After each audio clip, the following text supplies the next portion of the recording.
Hi everyone and welcome to episode 244 of the Mike White's podcast. I'm Jack, as always joined by KC. No. How you going, mate? Yeah, not bad, thanks you. Yeah, pretty good. The usual rush around to get done at work in time to do this, but yeah, not too bad other than that. Probably I'd say I'm a damn sight better than Leeds were up on Weir side. Yeah, it was not a massively entertaining game, probably overall. Nah, it was poor. The former sub-editor bit of my brain is going weary performance on Weir side, and it was just very uninspired. Like I don't think we were. I don't think I could say we were like awful or anything. It was just we just never looked on it. If it was strikingly similar to the Stoke game for that. Just like never really getting out of second gear. The passing wasn't quite there. The pressing wasn't quite there. Yeah, it was all. It was all at 80%, and against Sunderland, it needs to be at 100% because they were probably, I'd say, similar-ish to Blackburn in that I thought they chose their moments to counter well, and probably still didn't create that many chances out of it from open play. No, but I suppose a big difference was that Sunderland looked a damn sight more threatening at set pieces. Yeah, because Blackburn obviously had a lot of corners in that game. Sunderland had probably fewer set pieces that I can think of, but way more dangerous. Yeah, I mean, obviously we have sort of the back-to-back, the free kick that is nearly an own goal, nearly turned in at the back post, nearly an own goal again. That's the one with Strauch's very, very, very good tackle. Yeah. Great clearance to put it out for a corner, which I then uttered the words, "Right, Leeds, that's your warning." And immediately afterwards, Elland Road has to make a fantastic diving save to deny them again. Yeah. I mean, I didn't get to listen to it until literally a couple of hours before the game when I was working. The All Stats That Way guys were saying they have the most XG from corners of any team in the league, and that was before the Leeds game. And I'm assuming that it's still the case afterwards. So it shouldn't be a surprise that they were a threat. As for Leeds, because we'll just get it out of the way. I thought 1-0 was about right. Probably, yeah. Yeah, I thought it was a fair win. I thought Sunderland were the better side. I thought we deserved it.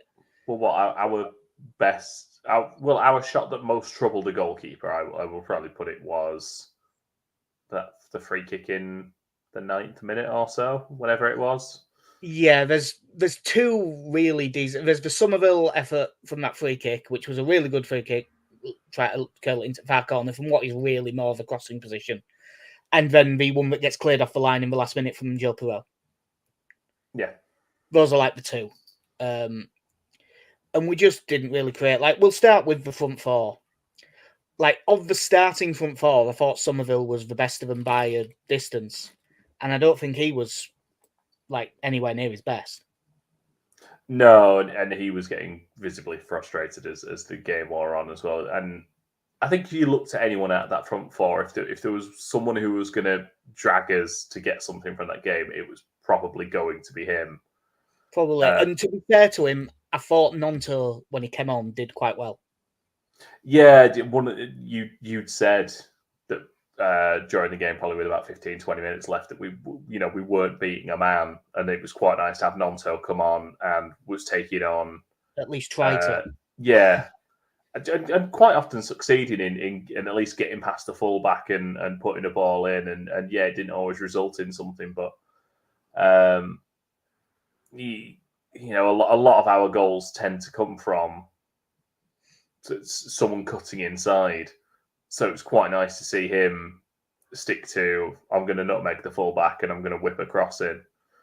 Yeah, it's like the real chance comes from a Nonto cross. It actually comes from a bad Nonto cross. It's way short, but they defend it badly. Yeah.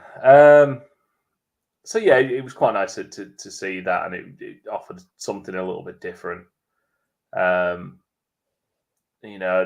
don't think Dan James got into it too much. Now, I have to, obviously, for admission, we watched this in the pub, so I did have a couple of pints watching it, but I would be hard-pressed to remember anything Dan James did. Yeah, there's not a lot. The first thing that's coming to my mind... he's been brilliant this season, don't get me wrong, but... the first thing that came to mind was, I think at one point Archie Gray's trying to defend a cross after he's already been booked, and Dan James sort of sending him away. Like, no, I'll go with him. I do remember that, actually, him like pointing, you get back, I'll square up. Yeah. But again, it's it's not great if that's what you're remembered for. And then you're looking at Jorginho, who just wasn't at it. Yeah, there's a couple of times when I think he's a little bit unlucky when, as you said, the pass was probably a touch behind or something, and it just slowed things down. But he again, very, very quiet, struggled to get into it too much. And the ball never really stuck with him. Yeah. As I say, I just don't think he was quite on it. And Pirro, unfortunately, with him, he's not that involved a lot. There's times when he isn't involved. And because he was having a poor game and the whole team was, he just wasn't there. Like, it's so weird. The first round of subs, I was, to be honest, saying we should take him off. Because that's at 0-0, and I thought the team might play better. And then when he goes to make subs at 1-0, I'm like, well, you can't take him off because he's his best finisher, and if he gets a chance, he's most likely to take it. It was, again, it was a similar story all over the place, really. Like I say, I thought Nonto did well when he came on. I can't really remember Jadon Anthony doing anything when he came on. No, but pretty much everything seemed to go down the right-hand side. Yeah. And when we chucked Joseph and Bamford on late, that was it was incredibly scrappy then, and I can't really read much into their performances, to be honest. Probably the most interesting duel of the game was Jack Clarke versus Archie Gray. And for probably the first time this season, we can say Archie Gray got done, and he just got done.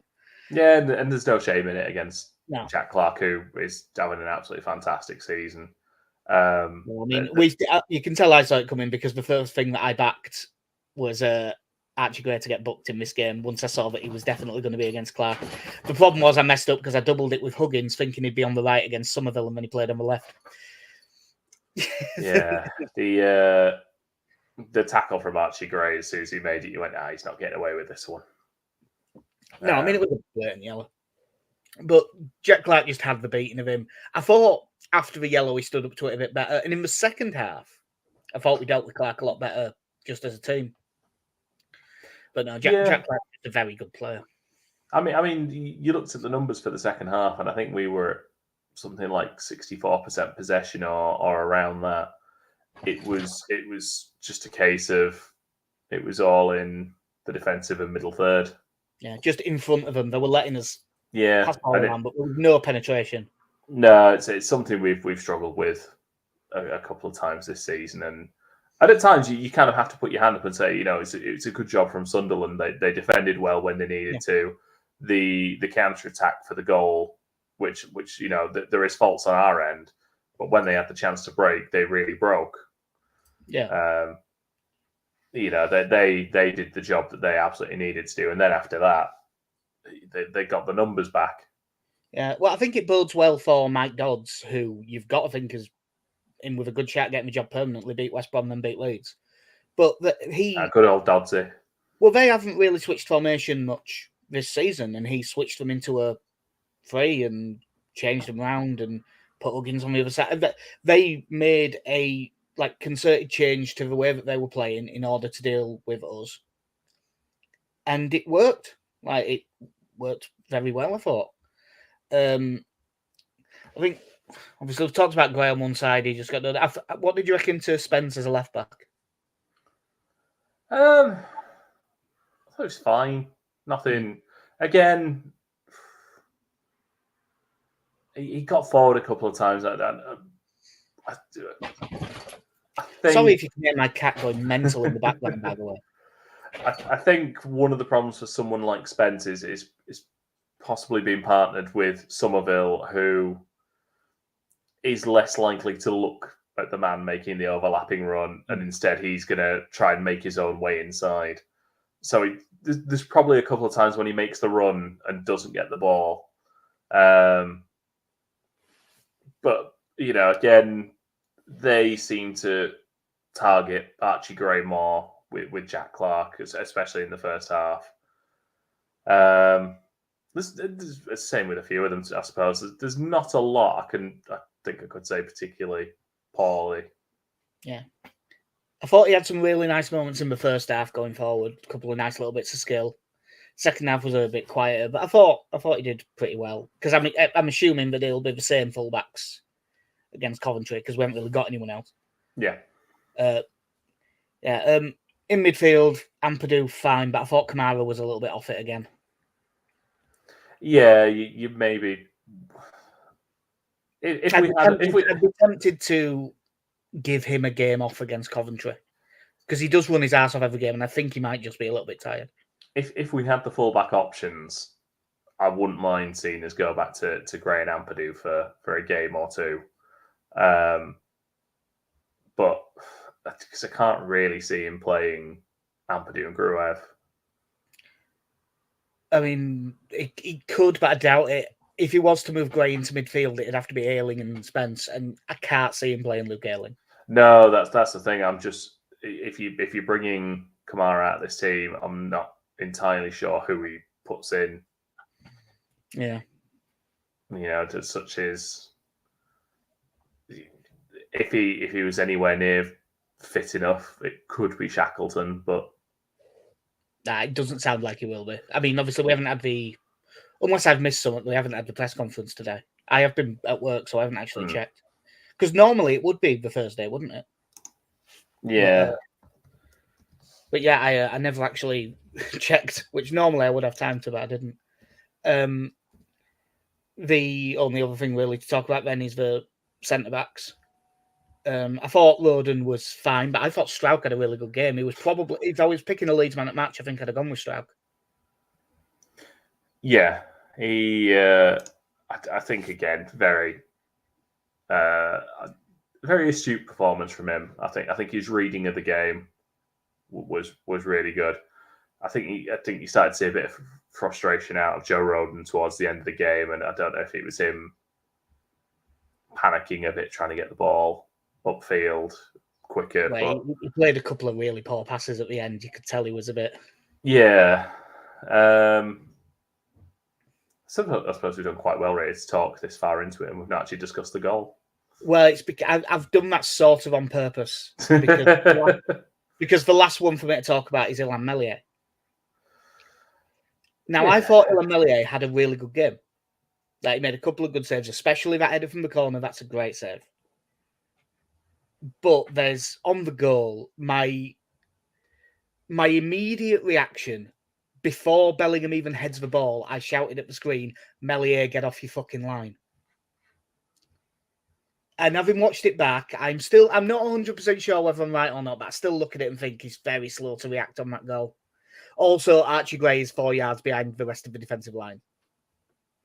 Yeah, I think the whole thing with it is, and where you can probably take a little bit of blame off both of them, there's the header out that goes straight into Strauch heads it out, and it's Pritchard that sort of heads it back in, but he just throws. It's not aimed, I don't think. No, he doesn't seem to know a whole lot about it other than sees it, just sends it forward again. Yeah, which I can understand why that's caught a couple of people out.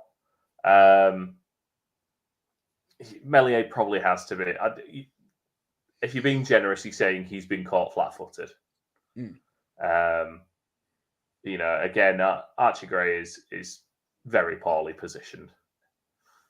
Yeah, I mean, I can only assume with Gray, if I watched it back properly and just focused on him, because Strauch's headed out across from the right side, I think Gray is getting round to cover if the cross goes to the back post. Yeah. And then when it's out back in the space of a second, he has no time to react. But again, it's one of them where maybe a more experienced right back, instead of cover, it's probably he overcovers, he goes in too far, and a more experienced right back might only go a yard behind rather than that 4. And maybe you can react to the ball, or maybe you can play him offside. But I mean, Bellingham's in the right position and scores, and that appears to be genetic. So, sorry, apologies. I've just spent the last 30 seconds thinking about how apt the song "In Too Deep" actually describes our performance. Yeah, we were running in circles again.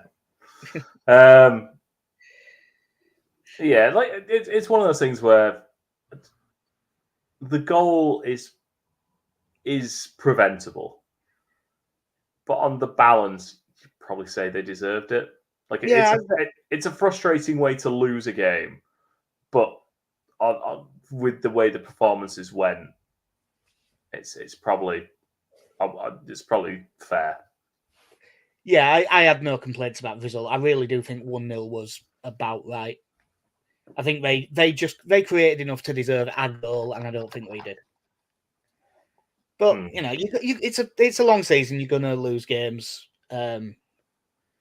Where it drops. You try telling that to Leicester and Ipswich. Yeah, well, they're going to lose games. Not many, but they will. They will lose some games. But yeah, I just don't think we were quite at it in this game, and that's a shame. There's only one real more talking point to have in this game. Early in the second half, Leeds clear a corner, and Kamara beats the Sunderland players to it, heads it forward. Somerville breaks clear, and Jack Clark just pulls him back. He is last man by about 5-6 yards. Somerville carries on, cuts inside onto his left foot, has a shot straight at the keeper. If he goes down, is it a red card?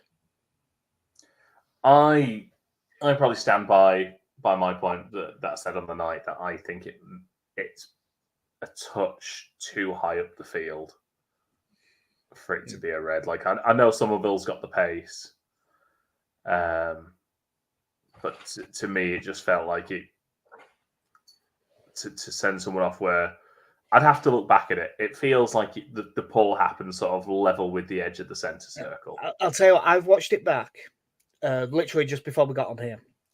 And that's what I was thinking as well. And I've watched it back. And you know what? It's about 10 yards closer to goal than you think. And he's got about 3 more yards on the other defender than you think. Ooh. Like, it's the way I'd say it is, it's one of them where if he chucks himself over, it's definitely at least a yellow. And it's one of them where if it's the opposition, you screaming red card. But if your player gets sent off for it, you're furious. Yeah. You know, it is, yes, it's a cliche, but it is that orange card thing where you're like, either way, I don't think you could have said it's the wrong decision by the ref. Do you know what is the wrong decision? If you give nothing. Now, if you don't pull it back and book the player for it, that is the wrong decision, and he didn't. I'd be interested to see whether, I mean, I can't remember now whether the ref waved play on for that or if he just didn't see it at all. I honestly aren't sure. I don't remember seeing him sort of waving it off or anything like that. But yeah, and to be fair, it's the standing up for Jack Clark. It's a very smart move. Oh yeah, it's good. It's good defending. That's exactly what you want them to do. I think on the most part, he probably gets the pull in on the blind side. It gets him back into position. Basically playing at left back by the time Somerville cuts inside. And yeah, like you said, that it's very frustrating that nothing came of it. But it's the dark arts of defending, I suppose, isn't it? Well, I mean, slightly earlier, I think it is in the move that leads to their goal. Their player just runs off, and Pirot chases him back a little bit, and then stops. But as they're breaking through, he also goes through the middle of our two midfielders, neither of whom won the booking at the time, and they could have just grabbed him, and that's end of move. Yeah, and you do think you do need a little bit of that. There's nothing wrong with taking the iffy yellow card. Yeah, I'm trying to think. Because I know Ampadu did get one. Ampadu was already on a yellow, but the two that he ran through, if I remember rightly, were Kamara and someone who wasn't Ampadu, but I can't actually remember. Yeah, because the Ampadu one is becoming the classic. I'm gonna just haul you to the floor and then turn around and appeal. Yeah, well, in fact, he probably should have got booked like one earlier than he did. He had like 5 or 6 fouls. Yeah, but it's a good win for Sunderland. It's a deserved win for Sunderland. Keeps Feb in 6th. We have now dropped just below the 2 points a game, so we are therefore shit. It's all over. Yeah, 10 points behind Ipswich, 11 behind Leicester, but we are still 8 points clear of 7th, so we're still in a pretty good spot. There is one little bit of news before going on to the Coventry game. Isn't going to affect me because I'm not going, but Peterborough have given us 4,000 tickets for the away tie in the FA Cup, which, considering the stadium holds about 15,500, it's very generous. Yeah, because it's a fairly big FA Cup tie. I'm assuming that are sold well anyway. I doubt that they're needing us to fill the ground for this, unless no one's going to watch Peterborough now. In which case, it's just down the camp seeing some money, and fair enough, really. Are we still in the middle of Grant McCann's 6th spell in charge or something, or where are we with Peterborough managers? Well, it depends. It's either him or it's Darren Ferguson, because that's how it works. And they say never go back. They never say never go back. It is Darren Ferguson. Right. It's just that's just one of them things where have their last 7 managers been those two people? Because I really think it is that. Anyway, on to better managers. Coventry's manager is Mark Robbins, and he's a good manager. They're 14th, but they have won 3 of the last 6, and the only one they lost was away at Ipswich.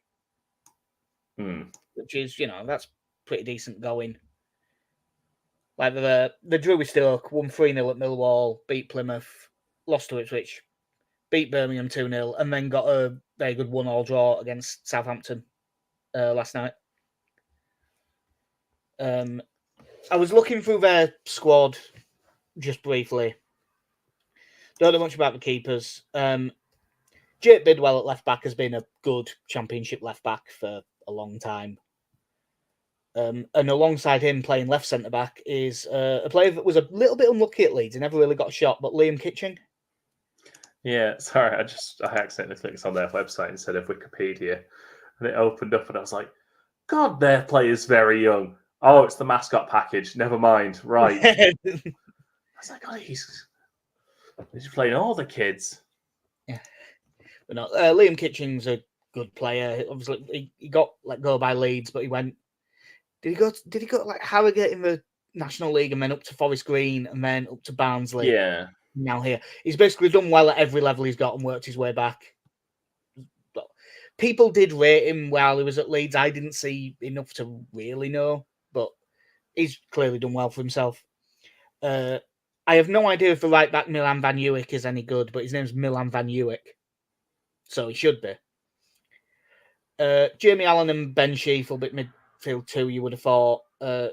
Jamie Allen was the one that came through at Rochdale and played for Burton, who I sort of half kept an eye on because my mate's a Rochdale fan and he always used to tell me that he's really good.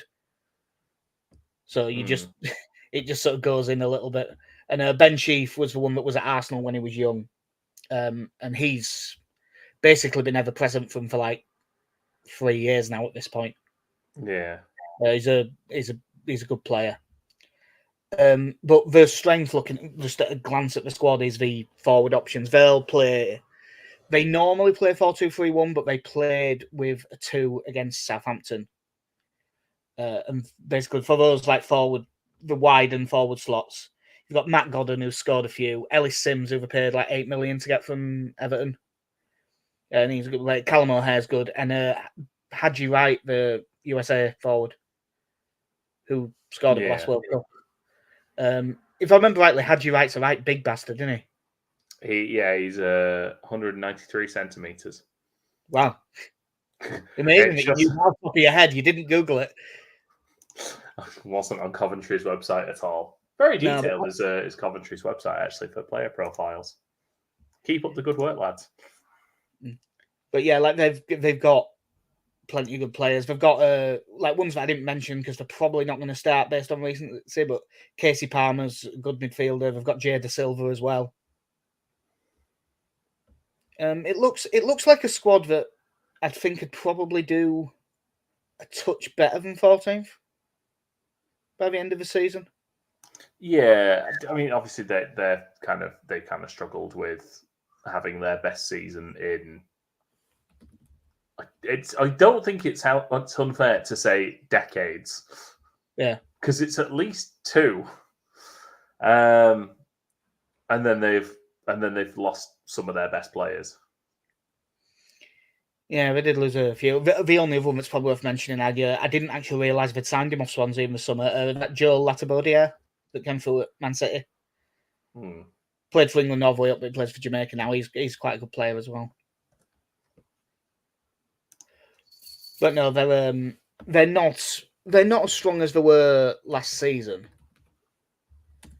But I think that they're probably marginally better than their position suggests. I was trying to remember who else they'd lost.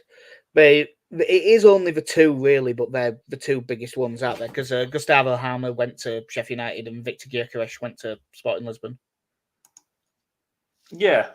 And if you lose your best midfielder and your best striker, I'd like to say that the route from Coventry to I don't know what's up with it. The route from Coventry to Portugal is the route less travelled, but I saw some of those early 2000 signings in Portugal. Yeah. I'm trying to think if there is one off the top of my head that I don't know of, but I don't think that there is. I don't know. It's just popped into my head though that apparently there was the rumor going around that Inter Milan were interested in Gary Breen, which it's the move I always wanted. Yeah, they did have an Irish kid, didn't they, at centre back? And he was being linked everywhere because he was like captain of their Primavera squad or something. It was an Irish lad. It was weird. But no, that squad will be pretty solid. It'll either be 4-3-1 or 4-4-2. The fact that they went with a 2 against Southampton makes me think that they might do against us as well to try and disrupt us a bit. Do you think that will change anything? I genuinely would not mind him throwing Nonto in for this one, as much as I'm loath to change the wingers with how good they've been at home. There's part of me thinks that it would be good for the squad as a whole if a good sub appearance was rewarded. Yeah, I think if he doesn't, I'm also fine with that as well. And also, it's probably not the worst thing in the world for either James or Somerville to have a rest. When you're watching Somerville actively get as frustrated as that, and to the point where you're sort of flailing your arms, and I don't think he was particularly shouting at anyone. I think he was just generally getting annoyed. No, I'm not yelling at you. I'm just yelling near you.